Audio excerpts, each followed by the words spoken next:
Scariest thing that I went through as a dancer, aka Midnight Ballerina, was when I was living in Las Vegas. This is a long, long time ago. It was like 2015 or 2000, when I met this guy, it was 2015.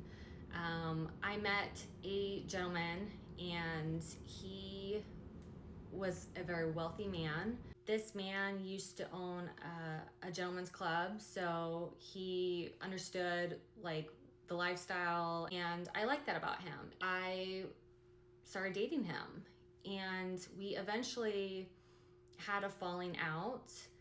I didn't want to hook up with him anymore, mainly because I wasn't comfortable not using protection.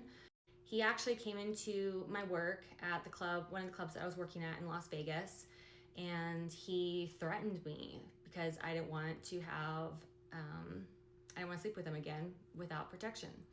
And so I went to one of the hosts. Management took me into the office and they talked to me and they told me that the only way that they could protect me and help me as if I got a protective order. I did not want to get a protective order. I was worried about being seen as a snitch. I also I was worried he was gonna retaliate, and I was worried he was gonna harm my family, especially my dad, who was sick at the time, and I was taking care of him. I was one of my dad's primary caregivers, and he stayed with me a lot, so I could help take care of him when I was living in Las Vegas. So I did not want to get this protective order, and the management kept pressuring me to do it. So I went against my instincts. I went to the police station and I made a police report, as the management told me at the club to do.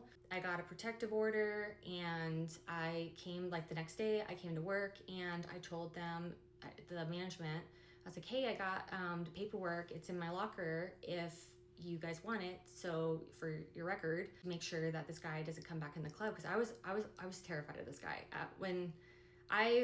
The reason I was terrified of this guy is because I don't know if it's true. I know a lot of guys say things and they don't. Guys, I don't know if it's true. But he claimed to be part of the mafia. He had told me some stories of things that he's done to people that have wronged him, and that really freaked me out. It was another reason I didn't want to date him anymore. I told the management about the protective order, and they pulled me aside.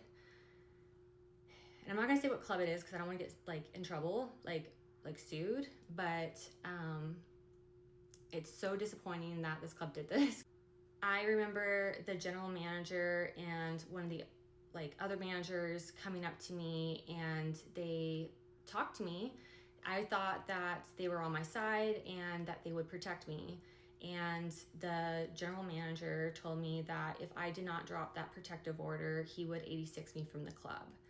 I had just bought a brand new Lexus, an IS 350 F Sport, fully loaded. I just bought it. I was taking care of my father. I was also helping my parents out with their mortgage because my dad was sick and he wasn't on disability yet. So I was helping my family out. I remember being in shock when he told me that he would 86 me if I didn't make up with this guy and drop the protective order.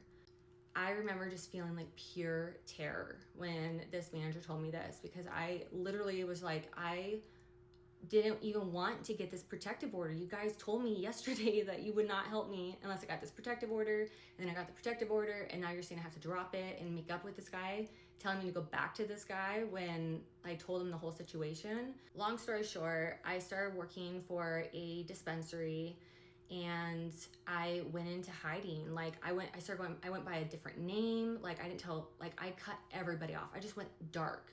I changed my phone number.